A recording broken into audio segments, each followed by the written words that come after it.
A little earlier in the coverage today, we detailed some of the changes that have happened up and down the pit lane, and one that we probably needed to cite to meet for those of you watching at home is a Kiwi who's joined the series here at Wall Racing, and Jordan Mickles. How are you finding the Civic? Yeah, it's fantastic. It was obviously the arrangement all come very, very late.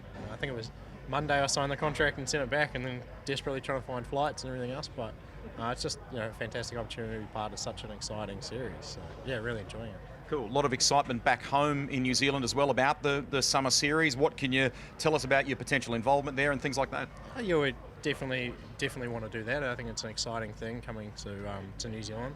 It was actually only a week or two ago, I think, that we had the launch in Auckland, and that's where I met David from Wall Racing, and this will come together from there. So, but yeah, there is a lot of hype around it at home. I think it'll be fantastic for motorsport in New Zealand. So. That's cool and kind of crazy that it came together so fast. Have you enjoyed it so far here in Australia and the level of competition and the people that are in our debut series? We're only at the fourth round. Yeah, it was always going to be a challenge. I mean, with it all being so late, and a lot of these guys are 4 rounds in now with mileage. So it's definitely a step up and a challenge. But I am enjoying it. The guys at Wall Racing are just fantastic. The hospitality here, throughout the whole series, actually has been fantastic. Yeah. Cool. There he is, fast young man with realistic expectations, and we'll keep an eye out for him this afternoon. Exciting times, international drivers and talent right throughout the motorsport world here in Australia. Porsche Michelin GT3 Cup Challenge, case in point. Truly international racing, Porsche one-make competition, and this series is full of outstanding young talent, led by the 17-year-old from Melbourne, Christian Pancioni, will start this race from pole position. Ryan Sewell, another 17-year-old from the outside of the front row. Championship leader Harry Jones is next. His closest rival is Max Vidot, and he will start alongside the McElrea driver. Drivers to watch: Brett Bolton on pole in Tag Heuer Pro-Am. Sam Sheehan is the class leader there, and Michael Hovey, Queenslander, will go from 10th position. Over the page has Scott Taylor and Matty Belford, personal best qualifying performance from Matt.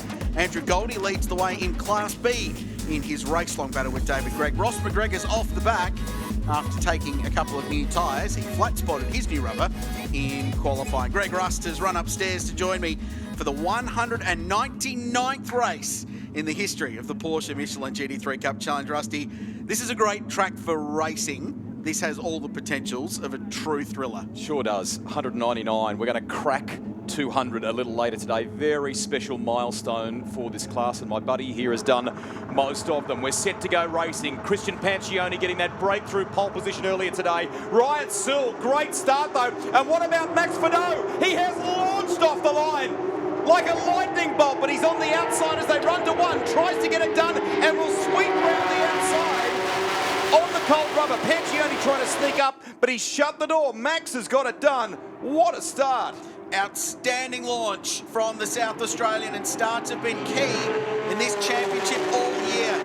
Immediately shut the door on the inside at turn 1. Now they're all driving defensively. The run up to the braking zone at turn 3, and it's busy behind. Lock up for the pole sitter. The championship leader's wide as well. That's Harry Jones on the outside, but he'll grab a spot here, moves himself to second place.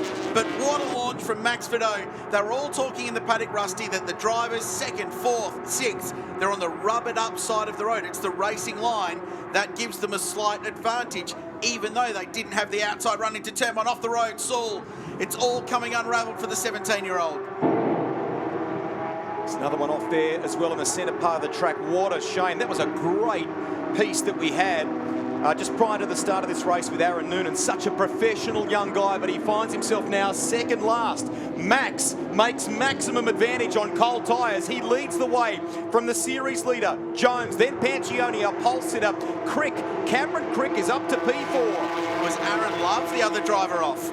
So another of our key title contenders off the road at turn 4. We'll unpick what was going on. Oh, Tom Taplin, the young South Aussie off the road at turn 1. It's a fast bit of real estate. He's dropped the Taplin real estate car off the road. You want action? You got it. We're only on lap 2. Wow, that was busy. 12-lap dash. We go endurance racing later on this afternoon. I love that. The Jim Richards Endurance Trophy race, appropriately the 200. And those races usually the most dramatic in this championship. Busy behind Rob Woods with the elbows out, dicing with Scott Taylor and Matt Belford. They're just on the cusp of the top 10. Meantime, some good sectors being put together by Jones here. He doesn't want Vidot to bolt into the sunset. He's trying to reduce that gap. Pancioni picks up a little bit of dirt off the exit of the centre part of the circuit. He's staying in touch with him. These three have pulled clear of Cameron Crick in 4th. Bolton sits in 5th position. Sam Shahin doing a great job in 6th place right now. Ryan Saul is in pit lane getting service at McElroy Racing. So I think that car's copped a hit in that drama. Oh, and off the road goes Tony Martin. The Triffid car's off and he is buried in the gravel trap. That car is not being driven out of there, Rusty. Would not surprise me at all if we see a safety car for that, because it is in deep. Fastest lap of the race so far, very early days. We need to make that point. It's a 1:12.09. Waiting to see if we get safety car. The board being about to be put out by the looks of it from our position here in the commentary box. So I think the field will be bunched up. Oh, just did that on his own. Grabbed the rear brakes in the Triffid car. Actually might have locked the front, but there was no smoke. But it just pivoted the rear axle of that car and sent poor old Tony, Class B contender, off the road. Still buried, heading into that final corner. So yet to see the safety car leave the lane. Race continues on. Vidot leads the way. And I think we've going now. Yeah, we've gone yellow. So safety car out.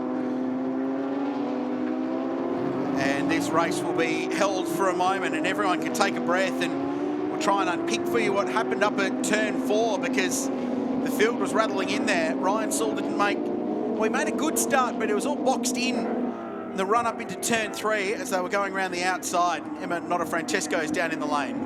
Ryan, not ideal. Take us through what happened. Just sort of got squeezed. It ended up like a bit of a triangle into turn 3 on the first lap, and ended up doing a steering rack from contact, so it's really disappointing. Tough luck, mate. Chin up. Thanks. Yeah, that's really difficult. He was right in the mix in this championship, and we talked in qualifying this morning about how important it was to be consistent, Rusty, in this series where it's so competitive. There's so many contenders that if you drop a race, it's really hard to claw that back. Max Classic Vidot, example. yeah, Yeah, exactly right. He's been in that situation all season long.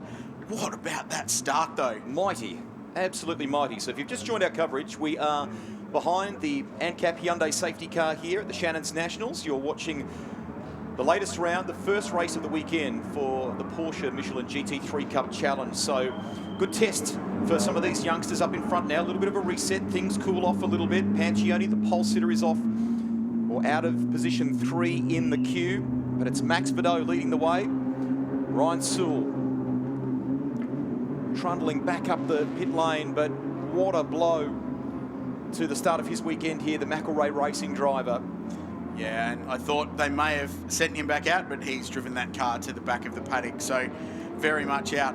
This won't be a lengthy recovery. They're working very quickly to get Tony Martin's car out of the gravel trap at turn 6, so there'll be 8 laps to go next time by, and we can go back racing.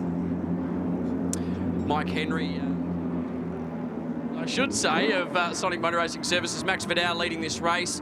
I spoke to you this morning. You said you were a little bit concerned about the pace yesterday. You're in a very strong position now. Yeah, look, at the moment we've got a great start. So Max has done already a really good job. So now we've just got to consolidate that and get it done. But yeah, so far so good. Pretty happy. You've been heavily on the radio right now. I was just listening in. That's what I do.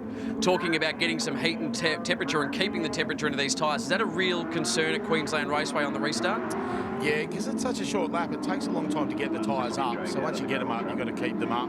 On the restart, obviously, if you let the tyre pressures drop, then obviously you're a bit of a sitting duck. So job is to keep the tyres up while we're behind the pace car. I'll let you get back to work. Thanks, Mike. Mate, no worries. He's a good fella, and he does stuff not just here in Australia, but overseas as well. Huge amount of experience. Has worked for some of the big race teams in this country. Often a guy of few words, but they're succinct. They get to the point. Yeah. And you learn. Calls a spade a spade. As we go back and have a look at the Actron Air replay of the start.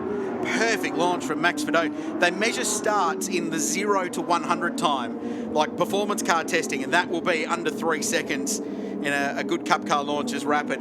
So just cast your eyes back a little bit. There's Ryan Saul off the road. Behind him is the SRG car. That's Aaron Love. Now, he's rejoined at the back of the queue, but I think the contact occurred up at turn 3. It wasn't down there. Agree wholeheartedly, yeah. And then we take a look at this one here for Tony Martin. So it's a weird one because he locked up on entry, rears, and then around he went. So they've taken that car out. It's back into pit lane now, in fact. So hopefully the Hyundai NCAP safety car will be in this time around and we can go racing once again. Just to finish the point on Mike Henry, he said he gets around. He was at Spa-Francorchamps last weekend working with a former Sonic driver, Nick Foster, who was driving a car of a different brand, we'll say, in the Spa 24-hour. Unfortunately, it was an early afternoon for those guys. Only got a couple of hours in the race in really difficult conditions. Nick ended up with some damage and they weren't able to fix it. But he's a bit tired, is Henry, after the trip back from Belgium, but he's fully alert. He'll be very proud of the job that Max has done to launch that car. They were pretty frustrated after qualifying. That was not where they expected to be, 4th and 7th on the grid. But this is a much better turn of performance by one of our key title contenders in this championship. He's a good fella though, Mike Henry. He allowed my eldest child and all of her school class friends into a race team transporter.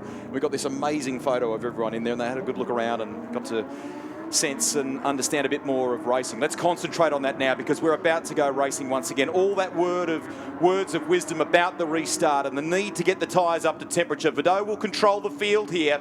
In behind him, Jones, the series leader, needs to preserve that lead given what's happened with the likes of Ryan Sewell. Pancione eager, so strong in Class B last year, often fighting well above what was perceived to be the capabilities of that car, really showed the talent. And great to see him running at the front of the field. Here we go, racing once again. Porsche Michelin GT3 Cup Challenge in the hands of Vidot. Green flag being waved. Wow. And now he unleashes it. Held them a long time, and it's checked everybody up, and they're 2 by 2. And a couple back in the field, a little bit cheeky with the restart perhaps. Ross McGregor looking down the inside of Tom Taplin and has made up plenty of ground. He started this race 19th. He's 8th. Really impressive stuff for the guy who's 2nd in Tayakoya Pro-Am. But it's worked nicely for Vidot. He's got 5 car lengths as they run up to 250 k's an hour. You heard from Michael Henry under the safety car talking about tyre temperature. The track is currently 32 degrees at the moment, 22 ambient. So 32 degree track temperature, it's 10 degrees warmer. Hello, Queensland, it's winter. Yes, hello, everyone down south. How good. How good. But that's a perfect restart, Greg, from Max Vidot. Really important race this. And it just absolutely critical that he beat that McElrea car that's right behind him because they're 1 and 2 in the championship standings. Superb stuff on that Calder rubber. He has a car length or 2. Back to Jones, and then about the same sort of margin to Pancione, and Crick now trying to stay in touch with them. Lost a bit of ground relative to them before, but wants to maintain sight of them. We go back. Around they go. So Taplin's gone around, is it? Off that final turn. And that was Sam Shahin caught up in that as well on the exit of turn 6. So Tom, who's one of the many teenagers in the field this weekend, and down the inside, Sam's got a problem. I think he's got a puncture on the 13 car because it was wobbling all over the place going into turn 1. And Ross McGregor has gone through 1st and 2nd in Tayakoya Pro-Am in the championship. Now that car's back up to speed now. Maybe just cleaning some dirt off the tyres, perhaps. Something. For the lead. Down at turn 3, Harry Jones with a great run. Up the inside of Max Vidot, and they'll go wheel to wheel down the inside back straight. Vidot will have the correct line into turn 4, but this battle well and truly on for the race lead. Pancione plays a waiting brief here, gets nice and late under brakes to close it on them. Look at Jones, tries a slightly different approach to the middle of the paperclip. Crick throwing everything at it, back in 4th place. Pancione to the outside. That's helped Vidot. That battle between those two has just given him a little bit, just a little. And that's the best thing about Queensland Raceway, the over-under-over kind of racing you get here. If you're on the outside of turn 3, you can get the inside at turn 4, and then it swaps back again at turn 5. Terrific road racing. Cameron Crick in this battle, wouldn't he? He's running in 4th. He's up a spot from where he qualified. He's got the best view of this, but if they come to blows in front, he is in the perfect position. It's like his car's come alive. It's a safety car. So that's good news for the son of the former legendary Australian truck racing champion, the late Rodney Crick. So Cameron doing a nice job of things at the moment. Alan Webber, Mark's dad, very much with that team, supporting the youngster. And he's closed here. He's doing a super job in 4th place, as you can see. So what was a 3-way fight may well become 4 here. And super drive, Aaron Love. We saw him off on the opening lap, right to the back of the field. The safety car worked perfectly. He 6th. This is a critical race for this young guy from WA because it was all over for a time. The safety car worked perfectly. He's passed some cars, and this is a championship-saving performance from the Sonic Motor Racing driver in a race filled with them for that team. Record-breaking performances we saw in terms of the lap times in qualifying. A little later today, special moment for the class. Race number 200 in a category that has unearthed some unbelievably good talent in this country, and fittingly, it's an enduro named after one of the greats in Jim Richards. We'll bring you that later today in our coverage. We'll take you right through till about 4:45 this afternoon, so stay with us live at the Shannons Nationals. Looking down into pit lane, that's the Garth Walden Racing Camp. That's Cameron's engineer, JP Messenger. Really experienced guy, spent some time in Europe. Very experienced guy in Formula 3 racing, engineered a couple of local titles.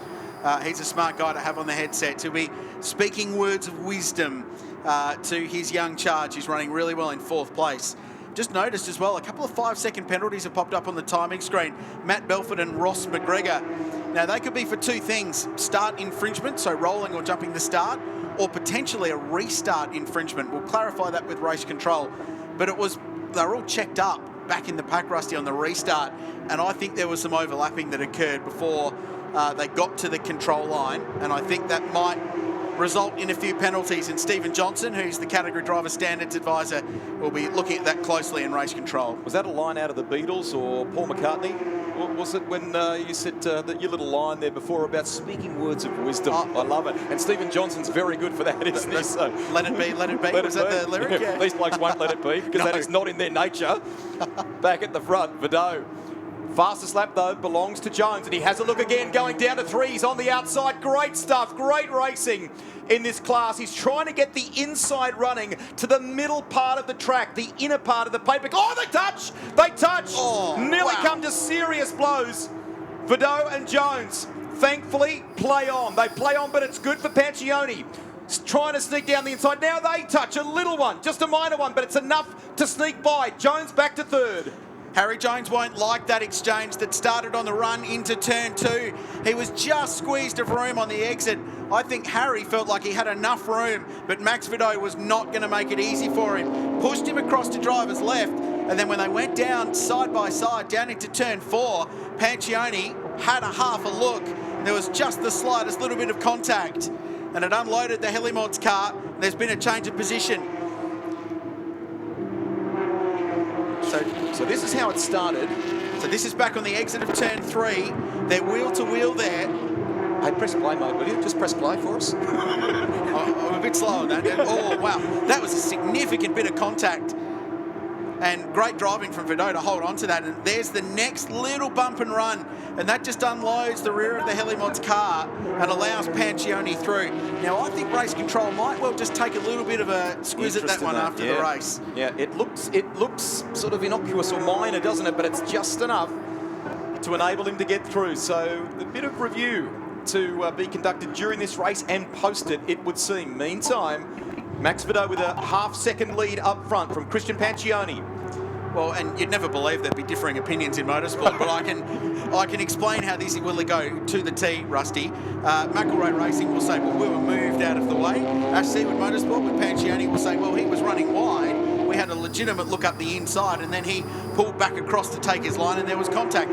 That's how the driver's verdict will go right after the race. It's up to Stephen Johnson in race control upstairs to have a look.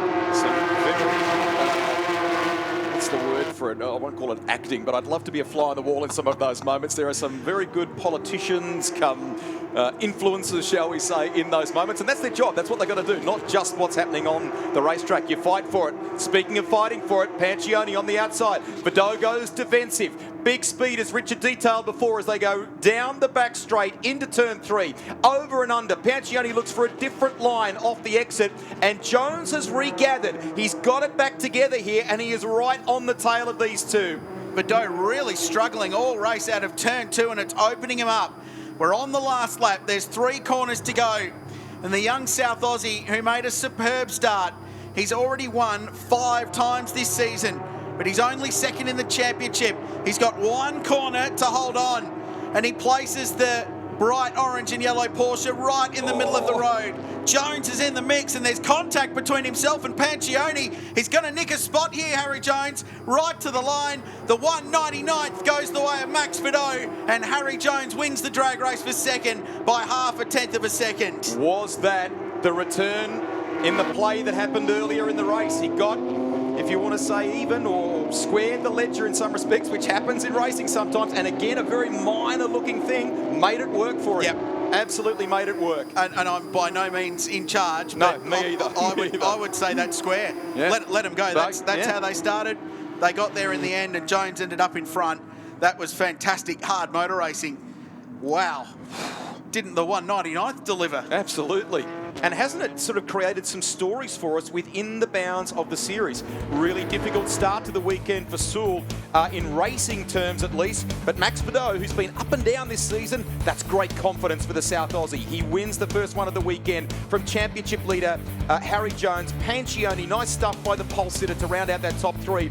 And Cameron Crick, I've got to say, even though it's not a top 3 finish here, he'll be heartened by that result today. No, it's an outstanding drive. Completely agree with you, Rusty. Brett Bolton, through all of that, finishes 5th outright and wins Tag Heuer Pro-Am. Aaron Love from the back of the field to 6th. Sam Shaheen 7th. Recovered after that dramas down at the final corner. Michael Hovey to 8th. Scotty Taylor, top 10, 9th place for the STM car. And Ross McGregor with good points for his championship next. The Class B battle went the way of... trying to find out where the Class B led it. David Gregor was in 13th place. Nathan Murray, Andrew Goldie, Tony Martin failed to finish that one. What a motor race. There's a bit in that, but Max Vidot, with the start of the season so far, 4th to 1st, held tough around the outside of turn 1. Now, these highlights package is just the entire race replay because it was highlights from start to finish. Yeah, good luck to the editor. Just trim this down for us, will you? Just find the best bits and trim it down. And it was on from the very beginning. Mighty start by Max Vidot. The launch was sublime. He got ahead, and in the meantime, everyone chasing had their own little squabbles here. This particular contact, we think, has affected Sewell's car just a corner later. Broken steering was the report from pit lane. The McElroy car will start from the back in the next one, and that was the contact that turned Aaron Lovers around as well. We didn't initially see that, but fortunately when the safety car came out, he was able to rejoin the back of the train. So he was 17th when the race restarted, and the SRG car was able to work his way through the field. This is what brought the safety car out. Tony Martin, all on his own on the run into turn 6, stuck in the mud. And under safety car, when we went racing once again, Max Vidot really held the field for quite some time. And that's meant our officials have a little bit of inspections to do in the way of potential overlaps at the restart. Dramas for Taplin. He went around. Yeah, and I think he was hit from behind, but I've got absolutely no idea who did it because they were 3 and 4 wide. Then this exchange down at turn 3. So Harry Jones, great run out of 2, sent it down the inside, full of commitment, little bit of contact on the corner exit. And this was the rattling the rear bar of the VCM Performance car in the final corner. And he just had a big slide. I'm not sure there was contact there, actually. Wow. Just got to mid-corner, had the slide, and then it was a Porsche drag race. The Cup cars went wheel to wheel, and Harry Jones edged him out by a 10th. And in that fight for 2nd and 3rd place, 100th of a second as they ran to the line. It was a photo. Let's go to Emma. Max Vidot, that was absolutely sensational race. Even from that start that you got, well done, another win for you. Yeah, obviously it was a killer start. Got off the line, got to the front by turn 1, which was surprising. And yeah, it was an awesome race. Couldn't quite break away. Got away initially, so cold tyre pace is pretty good, but I had to rag it pretty hard. So by the end of the race, the rear tyres were scorched and I was oversteering everywhere. But got the win done, and I'm pretty proud of it.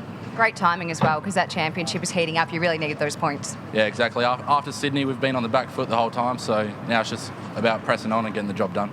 Good luck for the next one. Cheers, thank you. And Harry Jones in 2nd position. Congratulations. That was a great battle all the way to the end. Yeah, thank you. That was a good race. It was a lot of battles, yeah, every lap pretty much. So that restart made it pretty close again, and no, it was a fun race. A bit of contact and a bit of repairs to do, but no doubt we'll come back stronger in race 2. Good luck. Thank you very much. And Christian Pancioni, congratulations. Another podium for your 2019 season. Well done.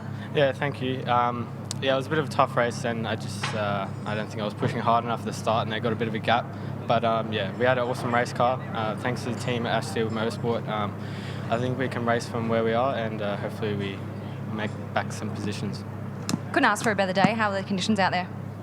Yeah, it's pretty warm. I'm used to Melbourne weather, so this is very hot for me. But yeah, we'll keep pushing and try maximise for the next race. Good luck for this afternoon. Thank you. A quick break here from Queensland Raceway. Plenty to come. Stick with us.